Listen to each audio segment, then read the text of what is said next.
Ladies and gentlemen, what is going on, everybody? This is Joseph Conlon here tonight with your Monday Night Raw review. It's Monday, August 30th, 2021. Got a huge week here on the Big Fight Field channel, as it is indeed All Out Week. We got a massive week on the channel. It starts tonight with Monday Night Raw. My professional wrestling week does not start tonight. It actually starts on Wednesday. But the week for content starts tonight with Monday Night Raw. And I'll get into my whole spaz and advertisements and, my whole shtick before I get to the chase. But I gotta talk about, obviously, what was the main topic of tonight's show. And I really don't want to waste any much time, considering it's probably the thing people are going to want to hear me talk about the most. So, obviously, I think for most people and a lot of people in the community, the main thing coming out of tonight's show was that match between Charlotte Flair and Nia Jax. What the fuck was that? That match was a disaster if I've ever seen one in a wrestling ring. That match was an absolute disaster to watch. That match went about 12 minutes. It went 10 minutes too long. I don't know why they even booked that match in the first place, because considering what happened last week, we had Alexa Bliss come out and interrupt Charlotte, basically indicating that she's next. Now, there was no sign of Alexa Bliss on tonight's show. Just want to get that out there. But we had a one-on-one match between Nia Jax and Charlotte, which Nia Jax won clean. Nia Jax pinned the women's champion clean in the middle of the ring, and the commentary made a big deal out of it. They made it like an OMG moment. They're making her come off as she's this dominant monster in the women's division. She said earlier in the night she's going to squash Charlotte and run through the Raw Women's Champion. So they make a huge deal out of her making that promise that she's going to squash Charlotte. And I just have to ask. Why do you think people are going to care about a Nia Jax push? Do you really think any of us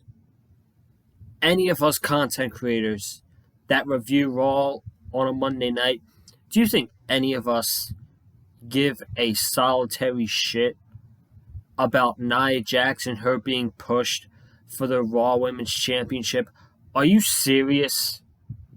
Are you serious? Now, I know you have a terrible women's division, but 10 times out of 10, if I had to choose between Alexa Bliss or Nia Jax to challenge Charlotte for the championship next, I'm picking Alexa Bliss. Nia Jax is just horrendous. Absolutely horrendous.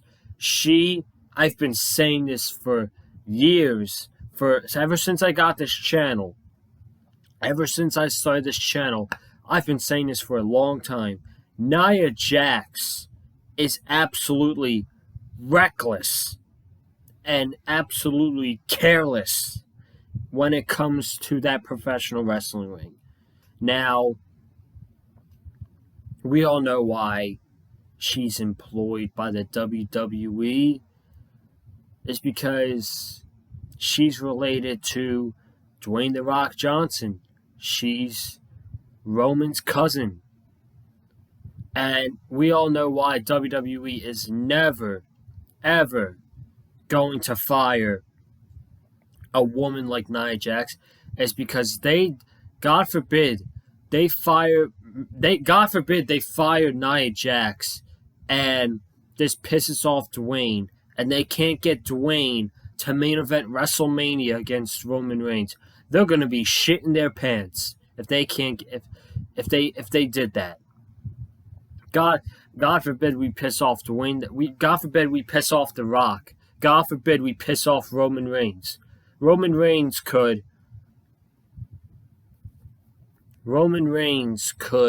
walk backstage and, start fights in catering and throw and do what Roman Reigns could do whatever he wants, and Vince McMahon is not going to have a problem with it.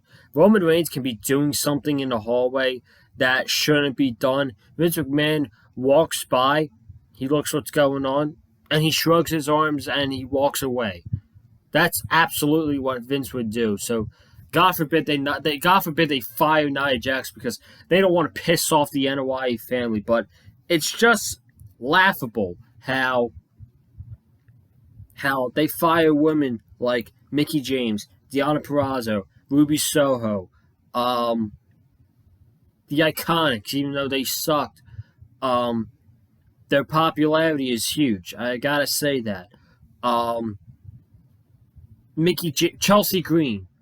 I didn't watch the pay-per-view this weekend, but everybody was talking about how awesome the NWA Empower pay-per-view was, with Mickie James and Deonna Purrazzo and Melina and Kylie Ray and Red Velvet and Kylan King and Layla Hirsch and Camille.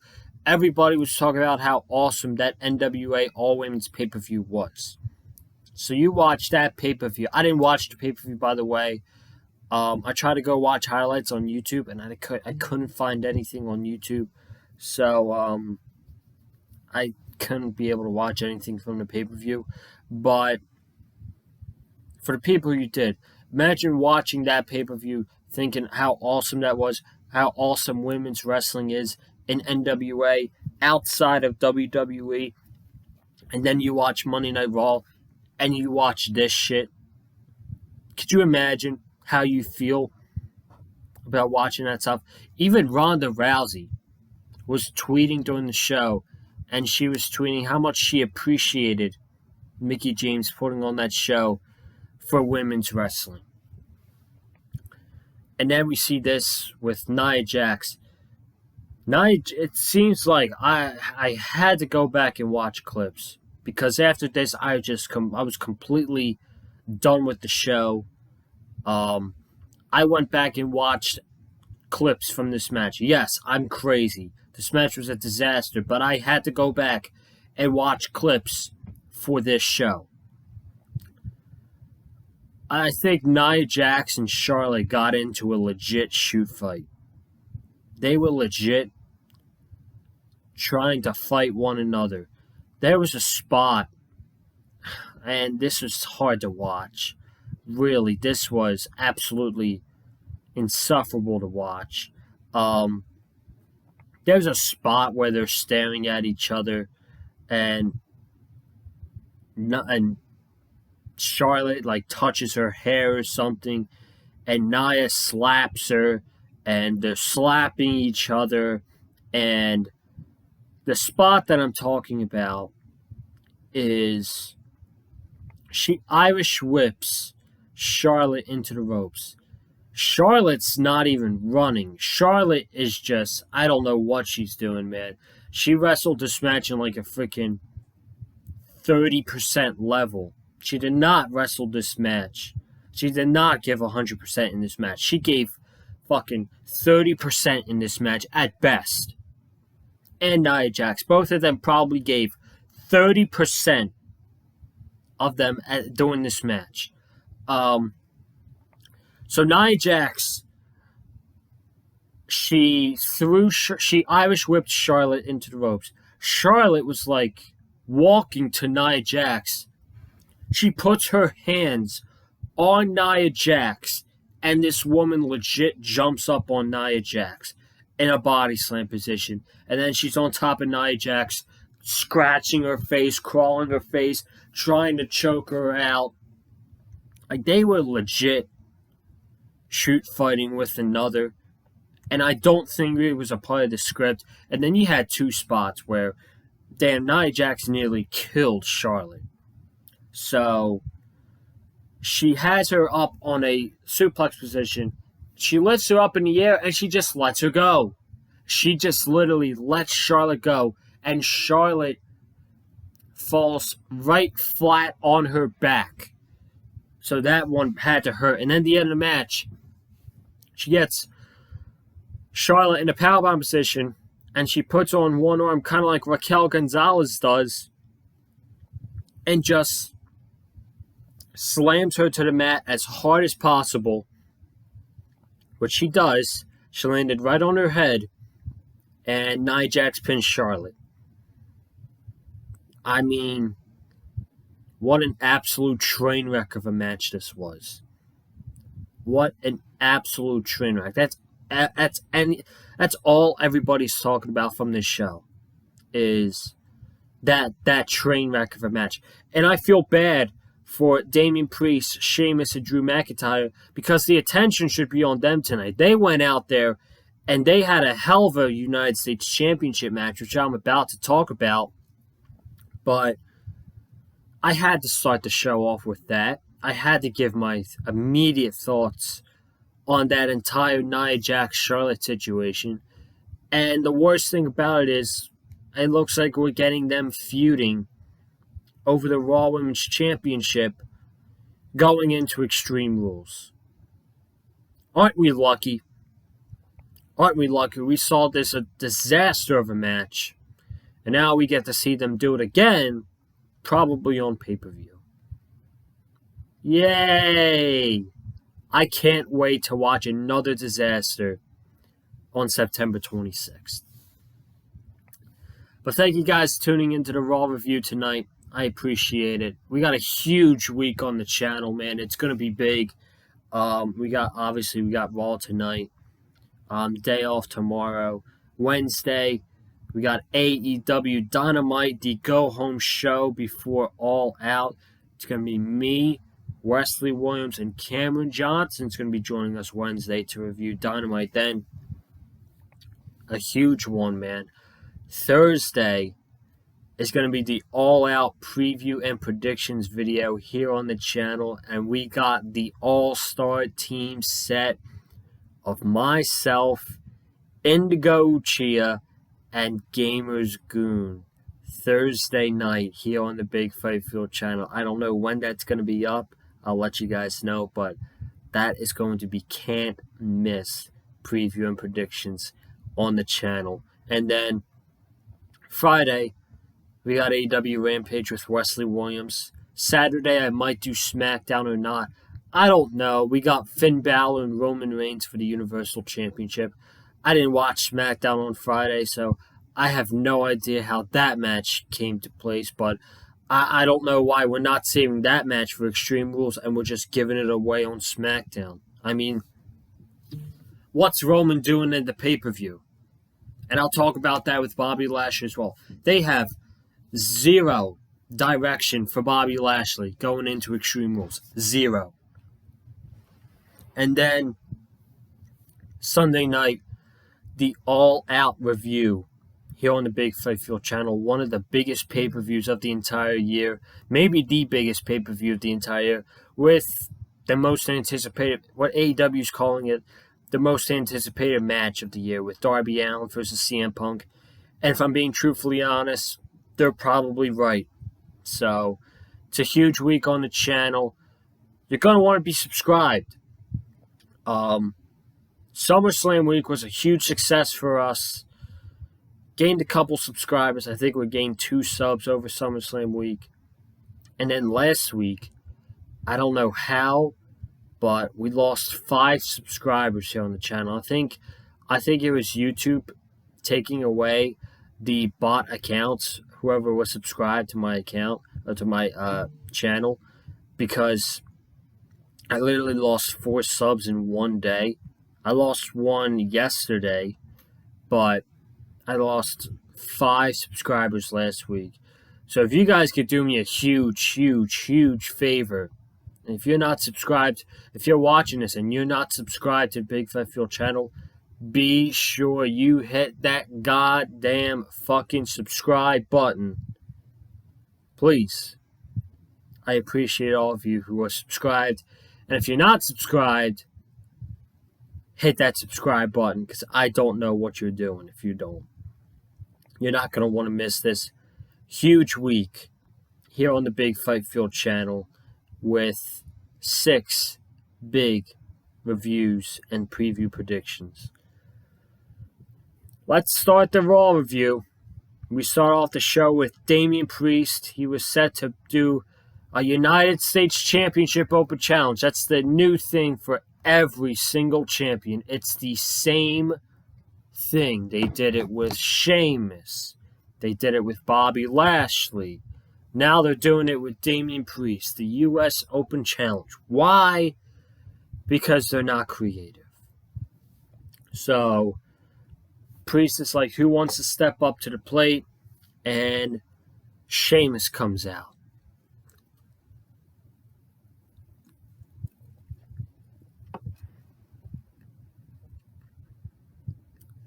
So Sheamus comes out. And then Drew McIntyre comes out. And then MVP and Bobby Lashley come out. And then RK Bro comes out for whatever reason. This segment was a mess. I know WWE was trying to make it like, oh, look at these big names. You got Bobby Lashley, Damian Priest, Drew McIntyre, RK Bro. Wow, what a start. But this segment was an absolute complete mess. Just too much stuff that happened at once. And WWE did not have to make it as complicated as it was. And this was the 3rd straight show in a row when they've done segments like this. They did it last week to open up Raw. They did it this past Friday to open up SmackDown. And with the women, with Becky and Bianca, Selena, Carmella, Liv Morgan. I said I didn't watch SmackDown Friday, but I watched the highlights, so I caught up on some of it. And then they did it again tonight. So that is 3 straight shows. We've had the same exact segments to open up the show. How lazy is that? How lazy is that, man? So then we get Adam Pearce and Sonya Deville out. And they make 2 big matches for tonight. We got Damian Priest defending the U.S. Championship against Drew McIntyre and Sheamus. And then in the main event, we got RK Bro defending the Raw Tag Team titles against MVP and Bobby Lashley. So, there you go. That was your opening segment. Then, we'll just go by these 2 real quick. We got Rhea Ripley defeating Shayna Baszler. What's new about Shayna Baszler losing? The grass is green. The grass is green. And Shayna Baszler loses on Monday Night Raw. It's about the same thing. It's the same thing. So, they got this partnership going with Rhea and Nikki Ash.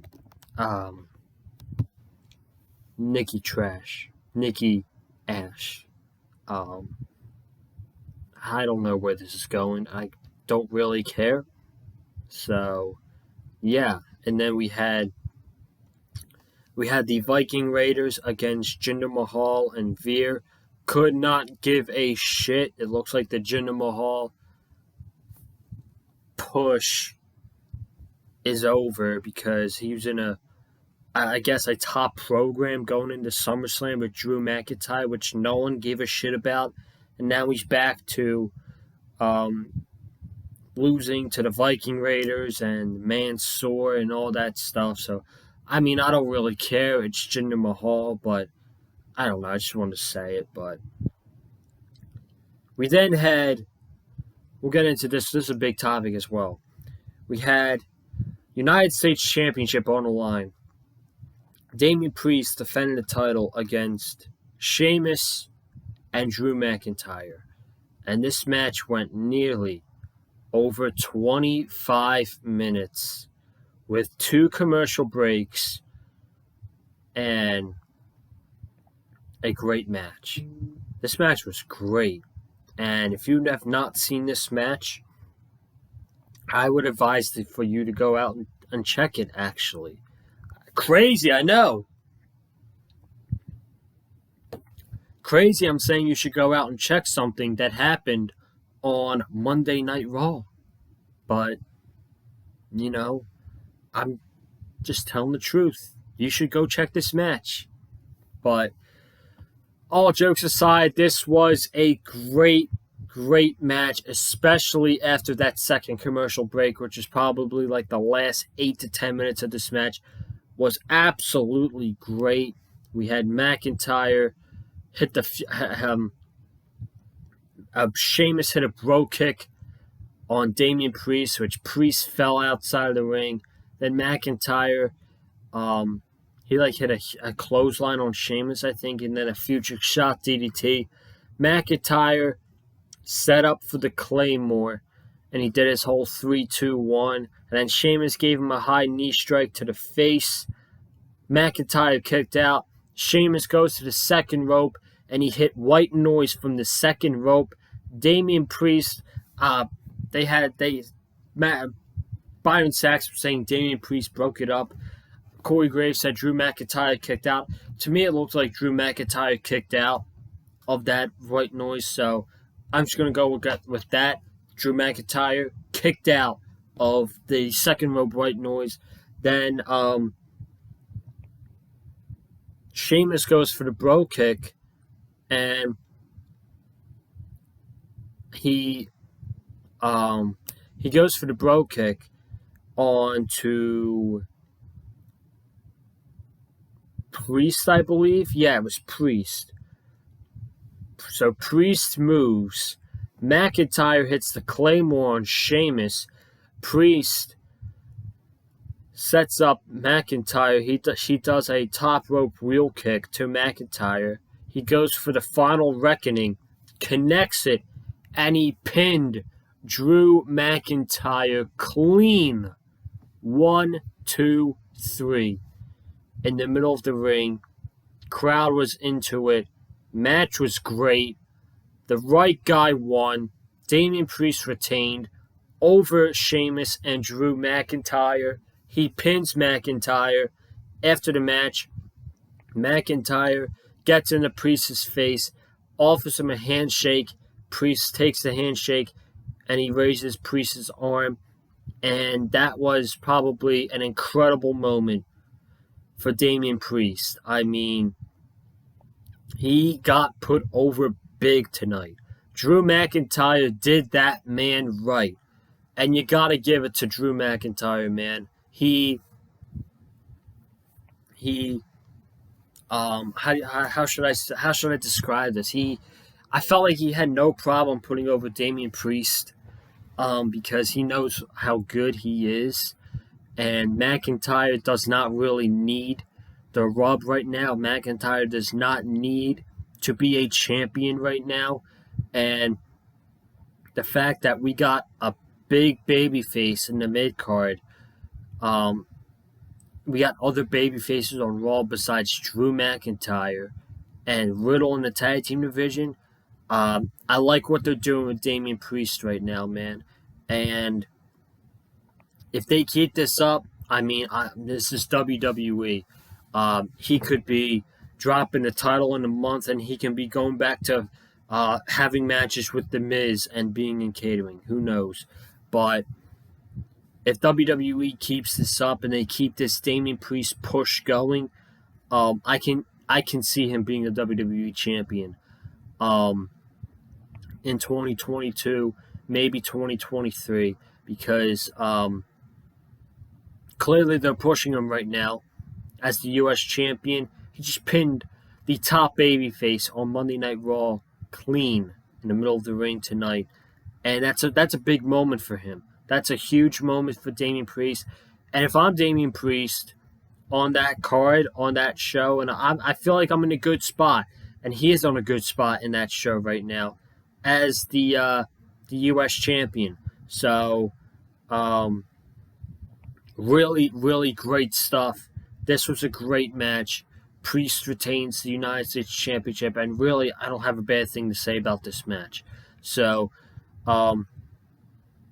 kudos to Priest, Sheamus, and McIntyre for putting on the match that they put on. And Priest going over and McIntyre giving him that rub was the right decision. What was not great and not awesome is Eva Marie. She was in the ring, about to go one-on-one with Doudrop. Doudrop came out, attacked Eva Marie, gave her a body slam, and did her cross-body move to Eva Marie, and she could not compete in the match.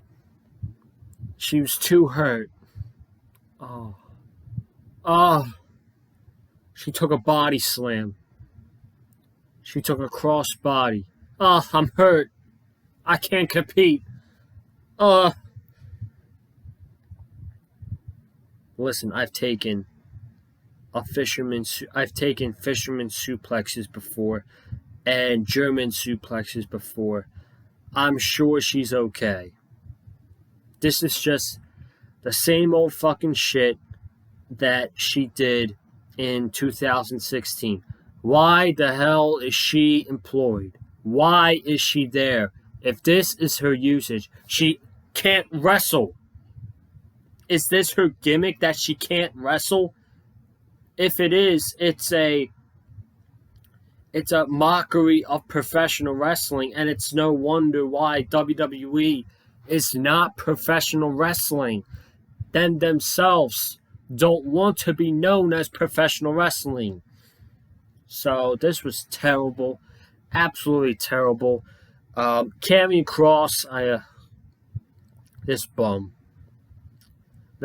with his ninja mask and his suspenders wrestled Humberto Carrillo. He beat Humberto. Listen, they could try to make Karrion Kross all tough and scared and dominant. They could try to make him all that.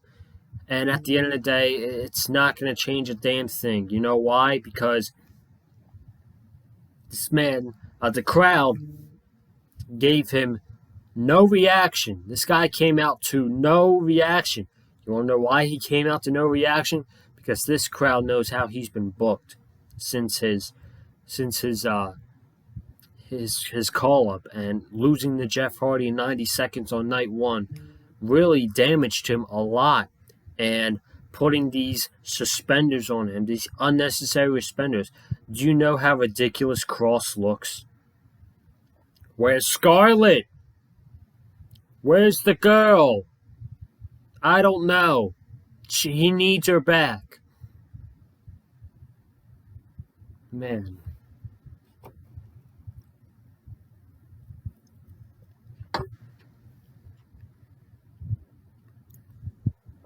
That Adam Cole promo, 3 months ago, I think it was, is more true every single Monday. The NXT tried to make him special because of the fog, of the smoke and the music and the lights and the girl. NXT's tried everything they could to make him do special. And, man, those words couldn't be more true. We're watching this man every single Monday. This man is no better than Ricochet. I'm sorry. This guy is another name on the roster. That's literally what he's felt like. He's another guy on the roster. That's it. He's just another dude who walks out there with his ninja mask on and tries to look, and they try to make him tough. That's really it. Omos defeated John Morrison. We were supposed to get The Miz versus John Morrison tonight. I have no idea what happened to that. It looks like WWE false advertised that match. No shocker. WWE false advertising a match with, no explanation. No explanation needed as to why they false advertised The Miz and John Morrison tonight. No explanation. They just have Morrison go out there and he loses in 90 seconds to Omos. So I guess that should show you right there who's going to go over in this feud between The Miz and Morrison. And it's not going to be Morrison. AJ Styles defeats Xavier Woods, and then we get to the main event. RK Bro versus MVP and Bobby Lashley for the Raw Tag Team Championships. RK Bro retains after Riddle hits a floating bro onto MVP. After the match, Bobby Lashley attacks Riddle and goes for the Hurt Lock and gets RKO'd by Randy Orton.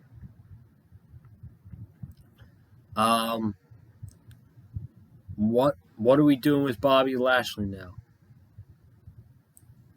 Who's Bobby Lashley even feuding with going into Extreme Rules?